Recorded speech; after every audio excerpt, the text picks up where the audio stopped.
everyone, welcome to Tactical Manager TV. Today we have a fantastic guest when it comes to US Men's National Team.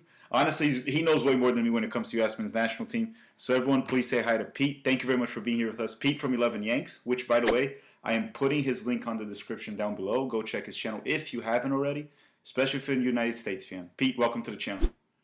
Thanks so much, man. Good to see you. Thanks for having me. I'm excited to be here, so it's going to be fun. Thank you very much. And today, what me and Pete are going to do is we're going to try to predict the starting 11 for the U.S. Men's National Team during the World Cup qualifiers. Okay, so guys, keep in mind one thing. This does not mean this is our favorite starting lineup. This does not mean it's the best. We're going to try to predict based on Berhalter's decisions who he'll probably pick. If you guys want us to make a video with our favorite lineup or who we believe, we can do a separate video on that, right, Pete? Yeah, that'd be fun. All right, so Pete, I think we can agree on one thing. Do we both agree he's going to go with a 4-3-3 formation? Probably, yeah. All right, so we'll go with that. And we also want everyone to comment down below your predicted lineup. But let's start with ours. The first one's easy, Pete. Goalkeeper. Are you sure it's not Matt Turner? I'm pretty sure. That's just to make the Twitter people upset. No, Zach Steffen, yeah.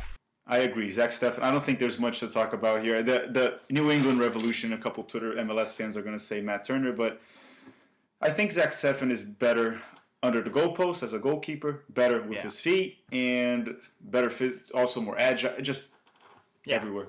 And more experienced. You know, he's done a lot for the U.S. already, 20-something caps. You know, Matt Turner's getting his first one today against a Trinidad and Tobago B team. So, you know, we'll see how that goes. So at the beginning of the video, we're probably going to agree a lot. Now we're going to go to the fullbacks, and the first one will be the right back. And I'm going for Serginho Dest. Same. So Serginho Dest, we're going to briefly talk about him too, even though when we disagree, we'll talk a little more. So Serginho Dest, offensively very gifted, fantastic player. Has been struggling a bit with Barcelona as Koeman has been putting Mckenzie because he's better defensively. But I think over time, Serginho Dest will improve positioning on defense, and that will be enough for him not to be a liability. Yeah, again, like we're talking about Concacaf. So if you still have things to learn when you're playing for Barcelona, it doesn't mean you can't be a baller in Concacaf, you know, which I think Serginho Dest will be.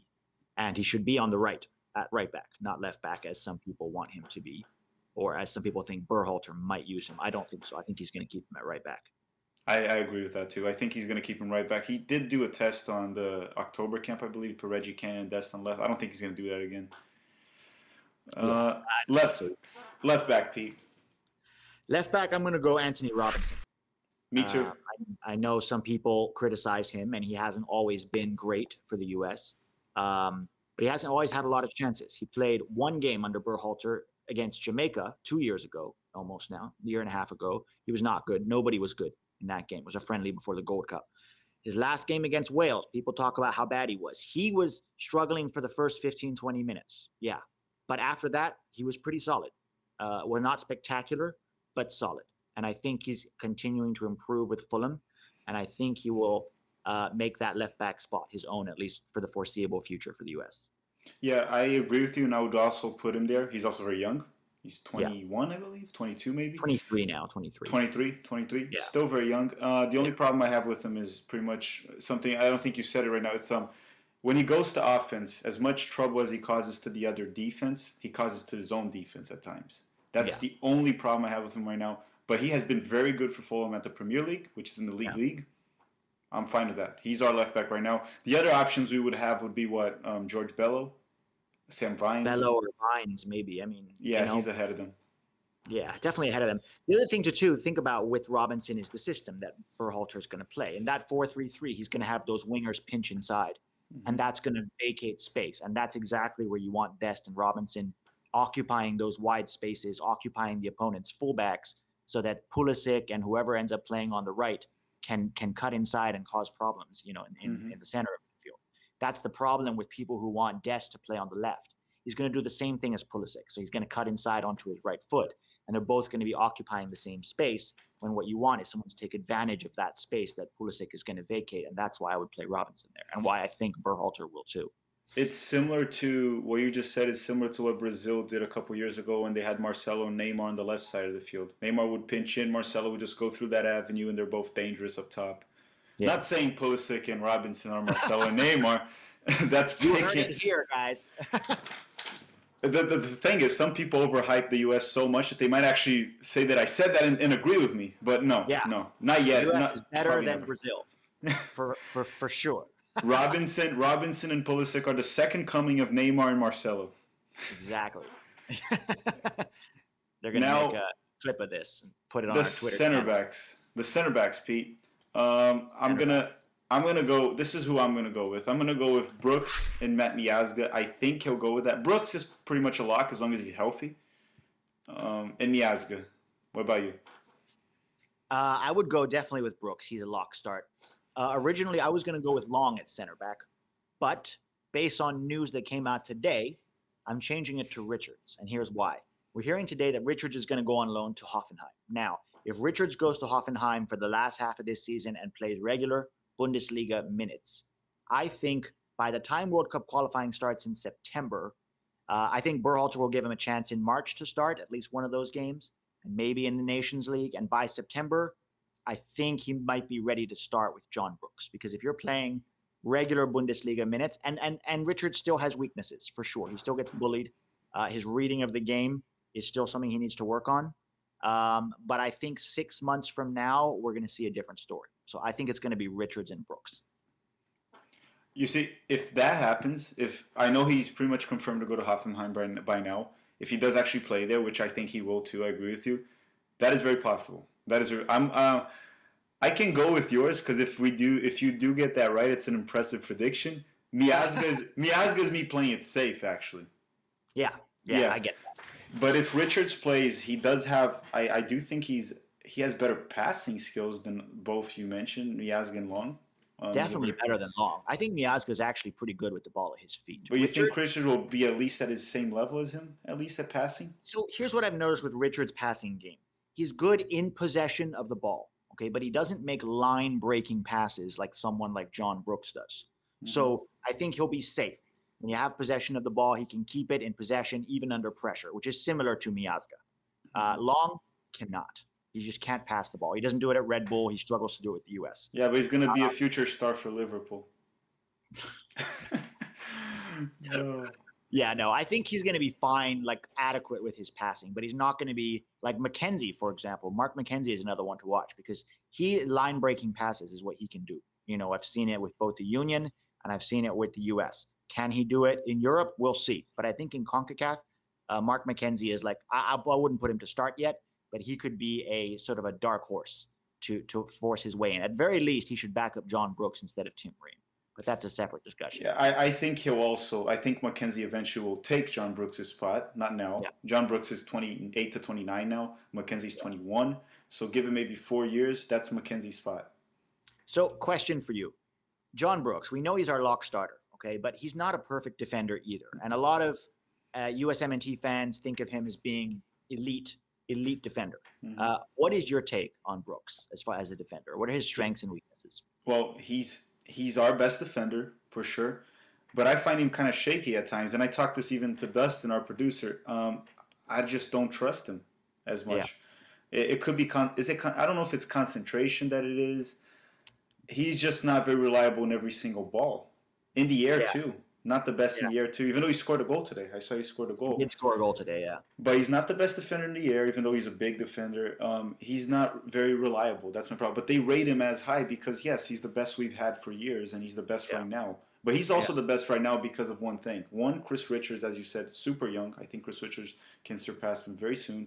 Mark Mckenzie, to me, has a lot of potential. To me, he was the best defender in the MLS last season, despite being 21. Yeah. At least for the regular season, because then Philadelphia Union just blew it at the playoffs. Yeah. So I think Americans do overrate John Brooks a little bit, but no, he's a good defender.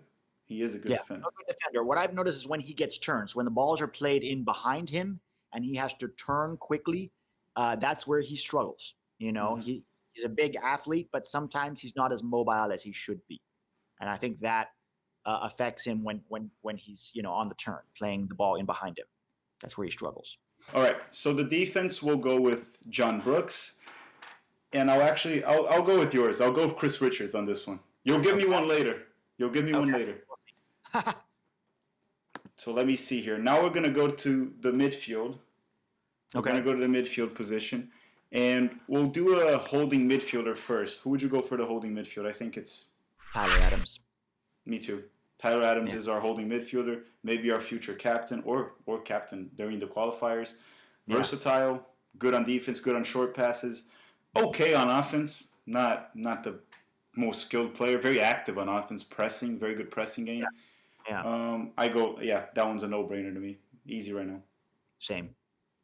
And then the box-to-box midfielder is another no-brainer, easy pick. Weston Mckenney. Same time, Weston Mckenney, which this season, I'm not saying he's our best player, but in this season, he's the best performing American in the world. This upcoming season, he has, I think, 4 goals or something like that for Juve, a couple assists, 2 or 3 assists. One of the best midfielders on Juventus. To me, a lock starter, even though Pirlo keeps rotating in and out, but I just think that's Pirlo being confused. Yeah. What I find interesting is the way that they're using him at Juventus. I think when they bought him, they saw him more of a defensive, sort of tough tackling midfielder, more of a 6. But I think as Pirlo has gotten to know him and watch him play, he's realized this guy offers so much in the attack. And now they're playing him higher up the field, sometimes wide, right? Sometimes they shunt him a little wide, and then he cuts inside into the final third. But they're using him almost like the way Berhalter would use him as an attacking midfielder, in that 4-3-3. Yeah, because he's such a threat in the box. He's so active, good positioning. He's good at finishing. The volleys he's good at finishing, good at headers too. So he's such a big threat that you might as well use him more on offense. And for the United States, because we have Tyler Adams there, and obviously Tyler Adams on offense won't have anywhere near as an impact as Mckenney, I would put Weston Mckenney there too. Yeah. And now it goes to our third midfielder, which would be more of an attacking midfielder, a creative one.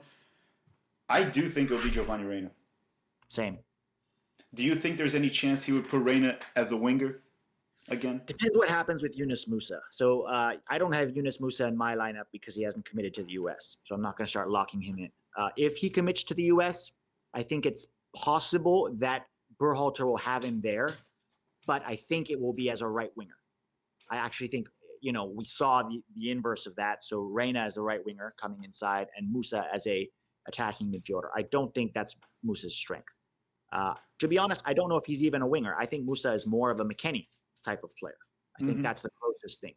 But, Berhalter may try to shunt him into the lineup if he commits to us and put him on the right wing where he can be effective in Concacaf. You know what I mean? Yeah, and the only problem I have with Yunus Musa right now is I've been trying to follow him as much as I can in Valencia. He hasn't been playing much as of lately, hasn't been getting minutes. Valencia is a pretty bad team this season. They're fighting to not get relegated. So, but he's an 18-year-old, so it's understandable that that's happening. So I do think sometimes people could be overrating Yunus Musa, and he might not, even if he stays at the U.S., he might not be a lock starter. No, he may not. He may not, and that goes to the winger positions now, which will start the right winger. I think he will call, and I think he will start Tim Weah. I'm with you. You're with me? I thought that one we would disagree. I thought so too. So some people want Jordan Morris on the right. I think if we're talking about World Cup qualifiers, you're talking about, teams that are going to sit, except for Mexico, teams are going to sit back against us and bunker, all of them, whether they're home or away. They're going to sit back and just play a low defensive block.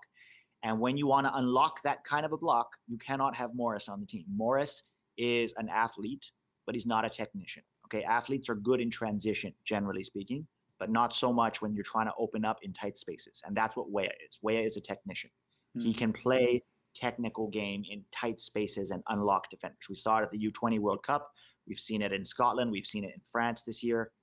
He's demonstrated many times he's very good, and I think Weah will play on the right. He's also played as a forward, so he can play as a right winger who comes inside the same way that Pulisic would on the left, who comes inside and plays between the lines. That's what I was going to point out too. I know we were going to talk about the wingers pinching in, that you mentioned the fullbacks. What people don't understand is Tim Weah is a righty. He shoots with his right foot, but when he plays as a right winger, he's almost as if he's playing a second striker. He comes in a lot into. That's why he's a winger. That I could be saying something stupid, and I don't know his stats. I didn't look it up. Yeah. I think he has more goals than assists. Weah, yes. And usually wingers, when they play, so if you are a winger that plays on the side that you kick, you're usually more of a go down the line and get assist wingers. While if you play as an inside forward, you score more. So, for example, for anyone that didn't understand that, that's watching now, Mo Salah and Mane, they play as inverted wingers. They score more goals than get assists. Firmino gets more assists, scores less goals. But when you're playing open and you kick it with your... So, technically, Tim Weah should get more assists and goals, but he pinches in a lot. He has that second striker mentality, which is what you want. So, yeah, it's a different type of winger, right? A lot of people think of a winger as somebody who goes down the line and then puts a cross in. Okay, but there's that winger who drifts in field and then plays between the lines, and it's not a traditional winger. But the 4-3-3 doesn't use traditional wingers in that sense, where they just cross it. You know, they get that width from the fullbacks, and that's where we're going to see him pinching inside and supporting whoever the forward is, almost playing, as you said, like a second striker. And then we go to the left wing, which it's the easiest one, Christian Posik. Do we even have to talk about him? No. Let's just skip that. That's the best player for the United States. Hopefully will be for a while, and hopefully he'll get past the injuries, which apparently he has lately. Now the center forward. Center forward is, to me, center forward is the position that I don't know what's going on for the United States right now. The only thing I do know is get Josie Altidore out of there, even though people are trying to kill me for that. I wouldn't put Josie Altidore. I don't think you would either. Explain to me why. I mean, I'm with you. Don't get me wrong, but I want people to hear it. Why is it time for us to move on from Josie? Well, several reasons right here. One, he has zero commitment right now, and he shows that with the constant injuries, and he doesn't care. He doesn't seem like he cares anymore. His ego is huge. He compared himself to Lewandowski the other day. I can't stand that. His technical abilities are extremely limited, even though Americans don't accept that. He has always been an average player with a super athletic body. Yep. That's what he was. And we never had anything better for the United States. So yes, he was our best option for years. And yes, he served the country very well. He scored goals against some crap teams and did well in the Confederations Cup in 2009. Kind of well, a couple games. But he's not the center forward you want nowadays. It's something we talked about earlier too. Me and you, we talked about this. Nowadays, not even nowadays, center forwards do need technical abilities. Yeah. Nowadays, even goalies need technical abilities. Yeah. So when you get a player that he's all physical, brutal strength, I'm sorry, this is not basketball where you put a center that's 7'6" and he'll dunk on people. Yeah. It doesn't work. And even his athleticism has declined as he's aged. Yeah. Injuries have taken their toll. You know, he started playing at 16, 17. So you're talking about 15 years now of being a professional. He's been injured many times. He's finally called into this camp. For me, if he was really serious about playing, he would find a way to stay fit and healthy. You know, he got injured again, trained on Saturday, but they don't really want to play him. I think that's Berhalter saying, okay, we've seen this guy one more time in camp. All of last season, he was terrible. He was not interested. He was not there. He kept finding ways to miss games. He's not, you're right. He's not interested really in being there, I don't think, or at least putting the work in to compete. Okay, I'm going to prove that I still have something to offer. I haven't seen that from him. And Pete, what does he have the most to offer? It's his athletic ability, right? Yeah. That's his big thing. So if he's not going to improve his skill set at this age, so the minimum he should do is stay fit. The minimum. And the other problem I have with him right now is, I know we're going to say, oh, he's an athlete, so he needs a lot of muscle. He should have lost weight. He's pretty heavy for a soccer player. He's very heavy. He's not a bodybuilder. He's a soccer player. Yeah. He's a little too jacked. And I know it's good to have strength, but not that much. And that's one reason he's probably injured so often too. So definitely not Josie. I'm honestly going to go safe with this, and I think it's Josh Sargent right now. I don't know if it'll be later, but I think right now it's him. Same. I think when we talk about forward, we have to talk about how the system that they play in. So someone like Gyasi Zardes, who some people think should be our starter. I disagree. I think he is a poacher. He has refined his movement in the final third to get on the end of good deliveries and finish them. And even then, he doesn't always finish them. We've seen him miss some real easy ones. But in the system that Berhalter plays, the forward needs to come deep to get involved in hold-up play. It's not quite a false nine, okay, like we saw against Wales, but it is a target man. So that is exactly what Josh Sargent does for Bremen week in and week out. He will come deep, hold up the ball, lay it off to a teammate, and then drift into attacking spots on the field, make hard runs in behind the back line. He doesn't always get the service. So many times in Bremen, we see it. He'll lay it off to a winger and then make a good hard run into space, and the winger passes back to the fullback. So that, But I think Josh Sargent, for all of his faults, and he's not perfect, and he has weaknesses, and he has things he needs to work on, his mental game, he needs to work on that, for example. But I just don't think a poacher fits the system that Berhalter is trying to play. And when you talk about target men, Sargent is one of the few target men we have. If you're, maybe DK, but if you look at Akini, if you look at Soto, if you look at Zardes, if you look at Hoppy, they seem more like poachers to me. Final third guys who know how to get on the end of a cross, and that has a place. I just don't think it starts in Berhalter's system during qualifying. They're finishers. They finish the play. Yeah.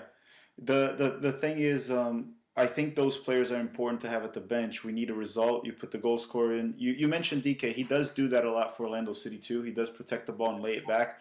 But DK is also more of a guy to try to go score goals. And for some reason, I think I told you this before, sometimes he falls on the right side of the field. I don't understand. I think DK has a lot to mature still because he came from college, and you don't learn much here in college about soccer. So he has a lot of positioning issues, technical ability issues. Yeah.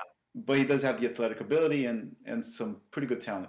So just before we review the entire squad, I just tell everyone, for the center forward position, who would be your second option? Ooh, out of the names you mentioned. That's a good question, man. It's hard to say because I think, we're going to talk about qualifying in our next episode, Olympics in our next episode. Oh, man, second option. I want to see Hoppy for the U.S. before I, say that's our second option. He's got a few goals for Schalke, but he's played 5 games. I have to see more of him. Right now, I'd probably go with Soto or Akini. Akini was pretty okay, actually, against Panama in the friendly last year. His hold-up play was decent, but he's also a poacher. He's a finisher. So actually, right now, I might go Akini. If I had a World Cup qualifier tomorrow, it wouldn't be Zardes for me. I just think he's so technically limited, and he scores against weak teams in Concacaf. But the minute you raise the level, not even to like a World Cup level, even to a decent team in Concacaf, Zardes goes completely missing. Well, Zardes, I don't even. He's never an option for me. Yeah. He's never an option for me. I could be a little biased for Orlando City and say Daryl DK, but I also don't think, I think he has a lot to prove still, and he came from college, needs to learn more. So I would actually just go for Soto at this point. And now that he's moving to Norwich, let's hope he plays there. I would move Soto. Would Jordan Morris play there? Not in CONCACAF. No. Again, in CONCACAF, you're talking about, you're asking my opinion or Berhalter's opinion? Because I could see Berhalter. No, yours. Berhalter, we finished his predicted lineup. I know, because, again, in CONCACAF, you're going to be in tight spaces. You want technicians, and Morris is good on the counterattack. Even when he was playing for Seattle, if you look at all his good moments, it wasn't when Seattle was, trying to break down a low block. It was Seattle on the counterattack. That's where Jordan Morris thrives. And he's too technically limited, in my opinion, to play there. But we'll see. Maybe at Swansea, he'll improve. I don't think so. But let's put it this way. Let me just recap the squad, and we'll close this episode, guys. So let's go to this. And, guys, comment down below your predicted lineup. This is what me and Pete agreed upon that we think will be. And I'm putting his link again on the description of this channel. So, once again, the goalkeeper, Zach Steffen. Right back, Serginho Dest. Left back, Robinson. Center back, we're going to go with Chris Richards and Brooks, based on Chris Richards' recent transfer to Hoffenheim. Then we're going to go 3 midfielders. The holding midfielder, Tyler Adams. Box-to-box, Weston McKennie. Attacking midfielder, Giovanni Reina. Right wing, Timothy Weah. Left wing, Christian Pulisic. And center forward, Josh Sargent. That's our predicted 11 for the World Cup qualifiers, which we believe Berhalter will bring maximum strength there. And that's all for this episode. Pete, do you want to say anything before we wrap up this one? No, but great to have to be on here with you, man, and looking forward to doing more of these together. Thank you very much for watching, guys. Also, don't forget one thing here. If you guys want us to make maybe this a monthly series, let us know. Comment down below. We'll make maybe 1 episode per month on a different topic. There's always something to talk about. Thank you very much for watching, everyone. Thank you, Pete, once again. Have a great day, everyone.